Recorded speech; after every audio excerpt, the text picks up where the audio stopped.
Hey everyone, and welcome to Almost Cancelled. I'm Peter, that is Connor, and we are going to talk about Lost in Space Season 1, Episode 10. It's called Danger, Will Robinson. Full spoilers for the episode. It is the season finale, of course. We're finally here, finally wrapped up the season, and we can talk about how this wraps up the season, how it sets up Season 2, all that stuff, and possibly some robot versus robot action. Which I was not expecting. I have to admit, I was not expecting multiple robots this season. So, No, me either. So that was fun. That was exciting. And this was mostly. I mean, obviously, there's a little bit in the Resolute with Victor over comms, but pretty much it's all of who are essentially the main characters. It's the family, Dawn, and Dr. Smith, and Yes. that's it. That is the cast of this episode, and presumably the cast of season 2, given where this ends up. So.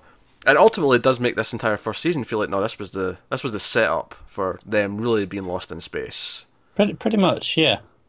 Almost This is all the prequel. and that's not, I don't mean that in a negative way. Actually, it works what it's doing. Yeah. There's actually a point at the end when they're sort of they've went through the black hole, the wormhole, and they're they're looking around, and it's like they're all standing looking out the window. And I legitimately thought that Will was going to step forward and guys were lost in space. Cut to credits. I really thought that was about to happen. I never thought that was going to happen, but hey, what do I know? I don't know. I felt like it's a sort of cheesy line this show might get away with, but that was what I was thinking. So the episode was basically okay. So we know that John and Dawn are alive. We see them quite early in the episode. They're floating. They've got one little bit of ship. They're both in their suits. So okay, we've got 2 hours of air. Maureen wants to find them. Smith's in control. She's in charge because she has the robot. It's almost like they've been held hostage in a weird way. Because the implication is that if anyone says they're not doing what she says, oh, I got a robot to smack it into you. Pretty much. Of course, Maureen tests that later on, of course. And I was thinking, Maureen, she kind of needs you to fly the ship. Like, she's kind of screwed if you don't play ball. Yeah, this is the thing. Smith, for all the stuff that she has, she has a robot, she's smart. She never went through the training. She doesn't know what she's doing as a pilot. Yeah, and she does trick her fairly easily. And, gets her into the middle pit of the ship. That's the hardest part of the ship. That's the safest part. That'll survive all these various things, and locks her in there, which keeps her tied in there for a while. While they go and try and find John and Dawn and try and rescue him. I thought the finale was pretty good. I thought it wrapped up a lot of season arcs that made quite a lot of sense. I mean, Will's bravery being a big thing, where he essentially had to do a big scary thing, a big scary sacrificial kind of moment. Yeah. The father finally being there for him. Yeah. The father being the one to catch him when he accidentally lets go and is almost drifting into space to be left behind, and John grabs him because the harpoon's there, which neatly does have the sort of big, I don't know what to say, twist, but Dr. Smith fired the harpoon again to catch him, and Maureen, they've got her locked up at the end, and Maureen's like, why did you do that? And she's like, oh, I felt sorry. And she's like, do you really feel sorry? And then Smith actually just admits, well, that's the thing I feel like I'm supposed to say. That's what I do. Yeah. And I'm like, you know what? That's honest, because that is kind of how you feel when she's talking to anyone throughout the season. She's saying what she's supposed to say to them, not what she actually feels or whatever. Very action-packed episode. We had them try to fly off the planet, and that was going through the volcanic cloud. By the way, which problem number one. Okay. Why the hell did we not have a volcano episode? That's a fair complaint. I would have enjoyed the volcano episode. My only criticism of this is a line of dialogue from Will. Now, admittedly, he's a kid, so he can say something stupid, but it did irk me, and not in like I'm actually annoyed way, just in a like, that was a stupid line. He's like, it's a volcano. It's been there the whole time. It was just disguised as a mountain. And you're like, it's a volcano. No shit, that's what volcanoes do. But they're not disguised. They're not trying to hide what they are. They are a mountain. They just happen to be, volcanic inside. It's just they happened to not know it was a volcano, so it was disguised. I don't know. It was dormant. It was yes, it was dormant. Presumably getting closer to the sun, maybe give it those earthquakes probably set it off. Yeah. It was a lot more seismic activity, and they're all flying off, and we know the rest of the ships get to the the Resolute okay, but we are crunching the last few minutes to try and save John and Don, because there's actually a point where they get to them and it's like, okay, we've already missed the deadline, the Resolute's gone, and I thought, okay, this makes sense. Now they're lost, they're on their own. It's it's the core cast, it's the family, Don and Smith. Yeah. And then the Resolute just comes back. And it's like, oh, it's a nice little moment because Victor decided not to be a dick and wait around for them a little bit longer, and they're all okay. But of course, one of the big things that happens earlier on is that for some reason there's gravity when there shouldn't be gravity, and they're like, this is weird. Why is this? Even Smith's like, wasn't my helmet supposed to float? Like, even she knows that we're not meant to have gravity at this point. This is it, right? Yeah, and they go, are we actually in orbit? Did we crash back down somehow? And valid questions. Yeah. And it's because the robot presumably put something under the chariot. There's a big orby thing. Yeah, just some alien tech. There's some robot alien tech, which is actually what actually takes control of the ship and flies them through a wormhole at the end, and leaves us where we are. And I'm curious as to how we get the robot back next season, of course, because the robot is seemingly gone. Yeah. I have to imagine he also went through the wormhole, because maybe he was close enough to the ship or something. Probably. When the alien tech was like firing up, maybe it like pulled him in as well because he's part of the tech. He's related. They're what do you call it when you've got your tablet linked up to your smart TV? It's tethered. Cast. Or cast, sure. Yeah, it's casting. Robots casting to the thing. I don't know. Yeah. But that leaves us off. They're truly lost. They're in this other place. The symbol that he drew way back in this, the dark, like episode 2 or 3, whatever that was. Like, that's where we are. We're in danger. And yeah. There you go. So it was a nice setup for season 2, and of course we've missed out a lot. What the big plot is that the robot's there.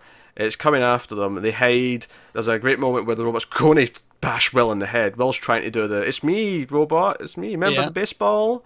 And he's like, "I'm going to smash you." And we get the arm, the mechanical arm. It was very when Maureen stepped out, it felt very Aliens to me. Oh yeah, get away from her, you bitch. Yeah, a little bit of that. Yeah, I could have almost seen her saying that line. It was funny actually because after the robot, after the baseball scene, and then after this scene where he's almost about to hit him, I was like, okay, we'll snap some back then. Like, because I would have thought, human contact, reminiscing of old memories. I thought one of those would have done the trick, but they showed, no, that didn't, and that didn't. So what's going to do it? What's going to actually sell it? And it ended up being when Will was actually in danger. Funnily enough, it was when the second robot that we weren't aware of, who must have came from the ship, also comes on board. And they're both, all red-eyed, and the other robot's got the forearms about to kill Will, and that's when the main robot sort of like, no, I'm not doing this, and jumps in and saves him, and we get some robot-on-robot action. Yeah, I mean that's another way that they can get back. We can get the robot back. Right, that ship was still out there. That's true. Yeah, the ship was still around. So the ship can just pick up the two robots and follow them through.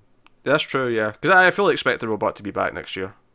It was kind of the core premise. Yeah, it's part of the core thing, so I fully expect it. The robot v robot was good though, and even the fact that the robot sacrificed himself, and of course he even said a new word. He's like, "Friends, Will Robinson." So he kind of understands a little bit better. Joe, it was very the Groot at the end of the first Guardians movie. Oh yeah, a little bit. I can see that. Yeah, I can see that. All that worked. Maureen having, as you say, compared to Aliens, having to go all Ripley and defend all our kids. Girls are in the chariot and they're like sort of watching stuff. The oxygen's escaping. All the glass is cracking. Yeah. They could have really used some of that, that glue that they have on the Expanse. They really could have. Well, the robot kind of has. He's got like a burner thing that does that because he does it to Will's suit in his arm. He's got like a big weird burn scar from it. Because Don's trying to tell him about his own scars at the end.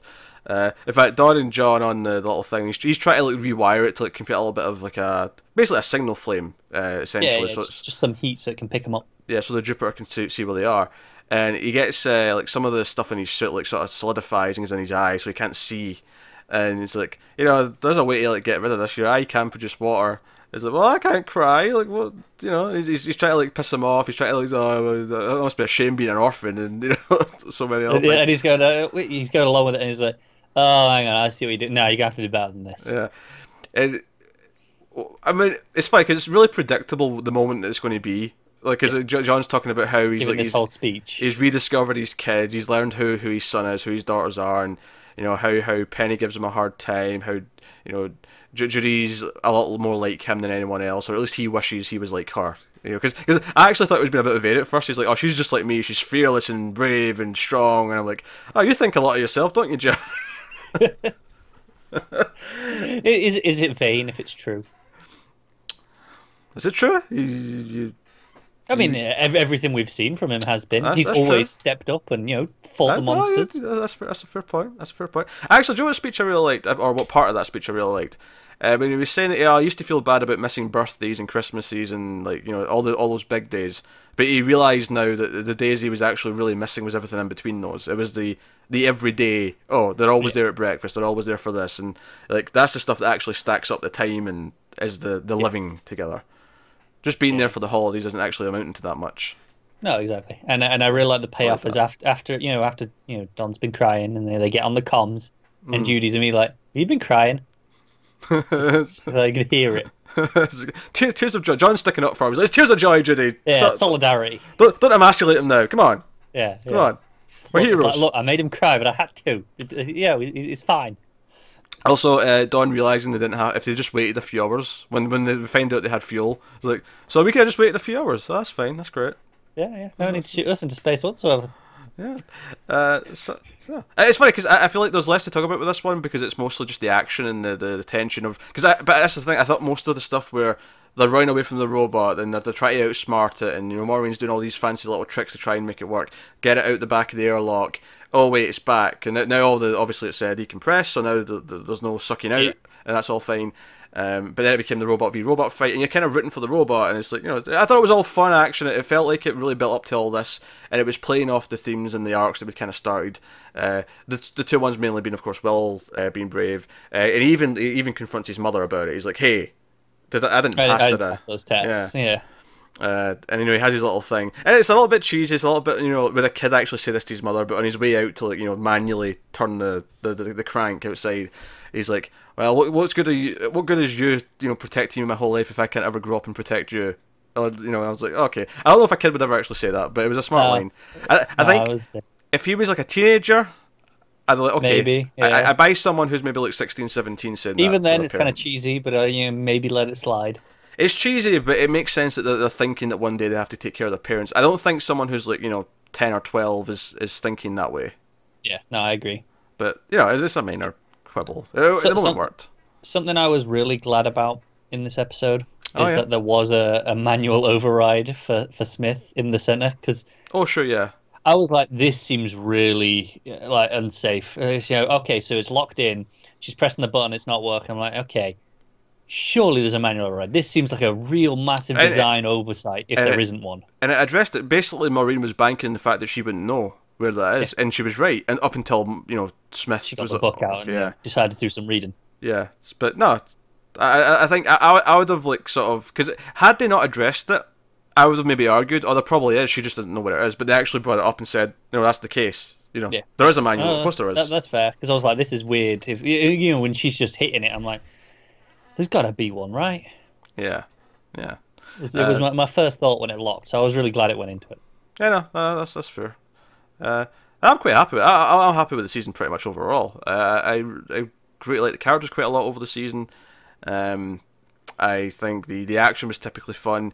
It definitely had most of its bigger effects at the start and the end of the show. The first three and then the last couple definitely had the most visual effects and the big action stuff.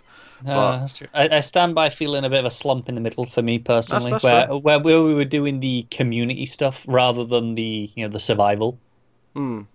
It's not that it was bad; it's just that it wasn't working for me as much because I wanted the survival things, and now I'm annoyed I didn't get a volcano episode because I really could have done with one of those.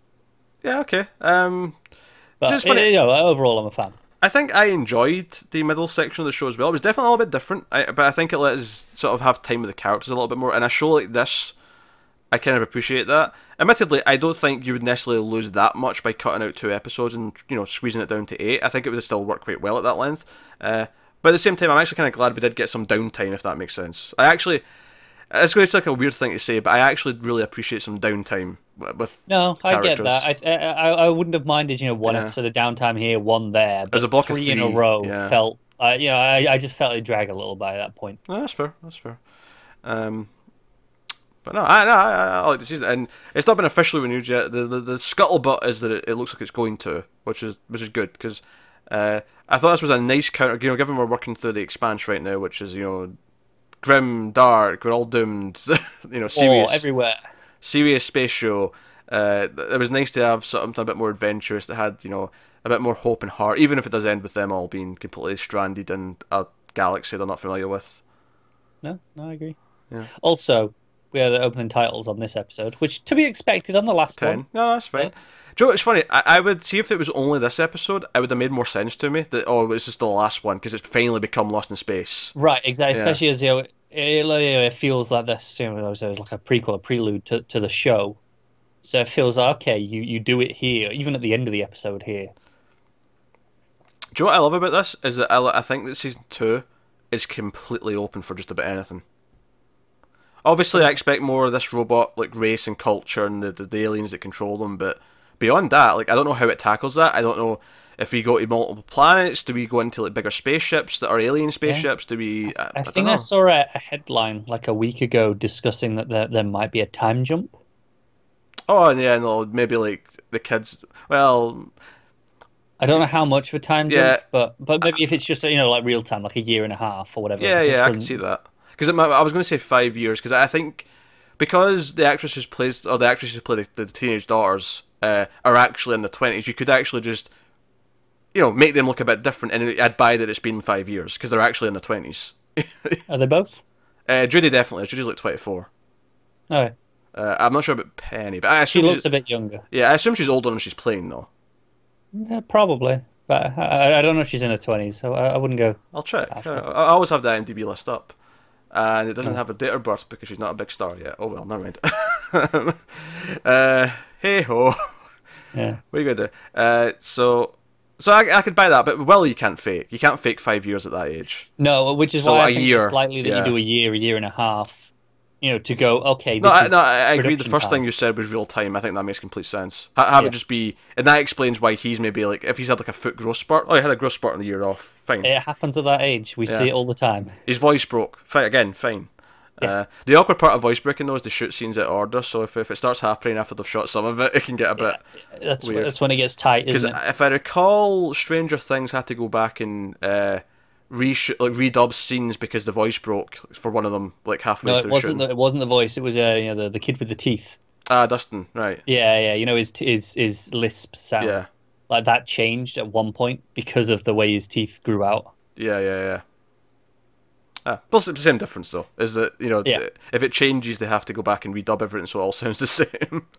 Pretty much. It'd be fine if they were shooting order because they could just say, "Oh, that's just what's happening." That's not how production works. It's not. At least not usually. You get the odd rare example. Yeah, sure. Here or there, someone insists on it, but yeah. But hey, so no, I had a lot of fun with this. Actually, I think before it started, I wasn't sure what to expect from it. I wasn't sure would this be altered carbon just lighter, where I'd be I'd be annoyed at it and oh, it's not doing anything, and I feel like. You could critique this for not having that much of a complex plot. It is basically just they land on a planet and they spend the season trying to get off and how to survive and whatnot. But I think that works well enough. I think each of the episodes had their own little chapter feeling where it was doing their own part of the story. The robot was fun.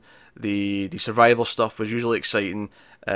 What effects they had when they had them typically all looked great. There was very little time that I ever went, oh, this looks a bit cheaper, this looks a bit that. Very rarely. Yeah.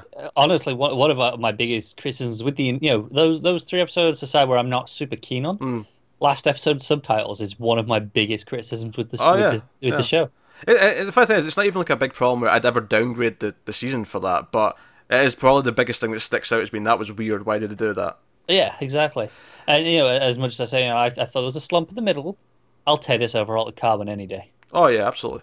But I think the biggest thing, and this is why I think the slump doesn't matter ultimately too much if you're going to rank or rate the whole season, is because I think by that point, and especially by the end, you do genuinely like all the main characters. Because I think one of my worries back in the pilot, because we enjoyed the pilot, but I was kind of okay, the characters aren't super likable yet. I hope we grow into these characters. I hope they develop. I hope we really root for them by the end. And honestly, I kind of was. I was into all the characters by the end. Yeah, no, that's especially the kids. Not enough Penny is the problem.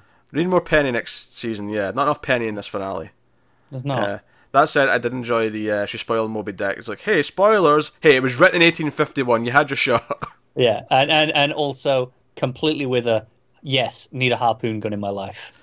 Oh yeah, her excitement that they had a harpoon gun and they didn't know about this was delightful. yeah. I just I never knew I needed this. You have a harpoon gun? Yes, I'm completely with you. Yeah. So no. Like I say, super simple last episode because it was all just getting out off the planet, trying to get to John in that. It was trying to outsmart Smith, robot fight, good. Heart, the heart and the emotion of the robot fight, and then Will or being brave and going out and actually doing the whole thing. Yeah. All good stuff. All paid off everything we've been building up to all season. Not super deep, not like super in a super like intricate way, just in a solid way. It was the character arc exactly was what it was supposed to be. Yeah. But the reason why I'm praising that is because I feel there's a lot of things where they can't just do it the solid way. They have to they fumble it. Yeah. Altered Carbon is actually a good example of overcomplicating it to make it try and make it feel smarter than it is, and it isn't, and it's actually more tedious to get through because of it. Yeah, definitely. So no. If in doubt, just make your characters likable and fun, and that goes a long way. It does. It usually helps.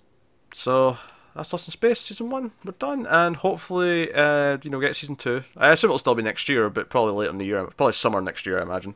Yeah, this was in production for a long time. It was. Hey, maybe if they want a bigger time jump, maybe it will be 2 full years, and they'll be like, "Oh, it's been 3 years in the show time." Given the time from like shooting to shooting. Yeah. So no, they could do it. They could do that. That could be fun. But hey, so they're truly lost in space. So let's know what you thought of the season and in the comments below and of the finale. Also worth mentioning, 3% season 2 just started on Netflix. If you're into us covering Netflix shows, 3% season 2 just started. We got the first episode of that review up a couple of days ago. We'll be working through that slowly. Fairly slowly, because this Friday another show on Netflix starts called Rain. It's another foreign show, as is 3%. 3% is a dystopian Brazilian show. Rain is a European show, which is also science fiction in nature. And it's at least worth checking out. And if we like the first episode, we'll keep doing that as well, and we'll be alternating between the two shows. On top of that, Dear White People Season 2 is also starting, or coming back this coming Friday. Yeah, Netflix just keep giving us stuff to do. And they better not give us anything else for all of May, basically, after that, because... Yeah, we spent a good hour scheduling everything. Yep. And they give us another show, and I don't know what we're doing. As it stands, it's going to take us way longer to get through those two shows, because we're going to be alternating between them as we're going through. And we have to start doing Fluxes again, because we've been kind of neglecting that a little bit, because we've been so busy with other stuff. So... yeah, but hey, that's what's coming up Netflix-wise. Plenty of content ahead is what we're saying. Yes. And they have subtitles, but they're meant to have subtitles because they're speaking in a foreign language. I mean, they do have dubbed options as well if you want to listen to the dub option. I do not recommend it myself, but if that's how you like to, roll, then I remember hearing the first, 30 seconds of the dubbed version of 3%, and it was rough. Yeah. So that's it. I actually think I put on, because it defaulted with season 2. It defaulted to English, and then I changed it, right? But on the PS4, all the options, like it was saying, Portuguese, blah blah blah, but it was too long to fit in the thing, and there was 4 Portuguese options. So the first one I actually put on, I think it was like the Portuguese audio descriptive, because it kept like talking when there was no dialogue, and I went, okay, that's not right. So Portuguese original is the one you want, folks. Joe's really weird is, for me, it remembered that I had changed the language. It didn't give me it in English. But I still had to change it to 2.0 because it gives me everything in 5.1 no matter what. See, I like that because I have 5.1. Yeah, that's great, but I want a default. I want it to default to 2.0, and Netflix won't let me. Wait, can't you just set whatever you're watching on to default? Yeah, but the down mix is always. I don't. You know me. That bothers me. The automatic down mix isn't as good as a proper. Does everything actually have a proper dedicated 2.0? Yeah. Audio track on Netflix? Yeah. Are you sure it's not just them down mixing it in advance and putting it up as a track? No, because all production will do a 2.0 mix because of that's what the majority of people use. All right. Okay. All right. Yes, the peasants. Sure. Hey, I'd have a 5.1 system if I was allowed to have flyers traipsing all over the living room, but a certain girlfriend won't let me. Nothing fills my heart with more joy than the subwoofer going nuts. In something like Lost in Space when the ship's like going into like the volcano cloud and the rumble. I love the rumble. Yeah. It's great. It's good. Anyway, that is Lost in Space. That was a bit of a tangent at the end. But yeah, so all the Netflix shows coming. Who knows what they'll announce for the end of May and into June. But we seem to have more to cover. So guaranteed to be something. But yeah. So check out 3%. We reviewed all the first season when the first season went up about a year and a half ago. So go check out those reviews if you want to watch it from the start and see those afterwards. And come back for season 2 and try and outrain this coming Friday. So that's everything. Thank you very much for watching or listening. We always appreciate it. Keep watching TV, guys. Have you got any vanilla?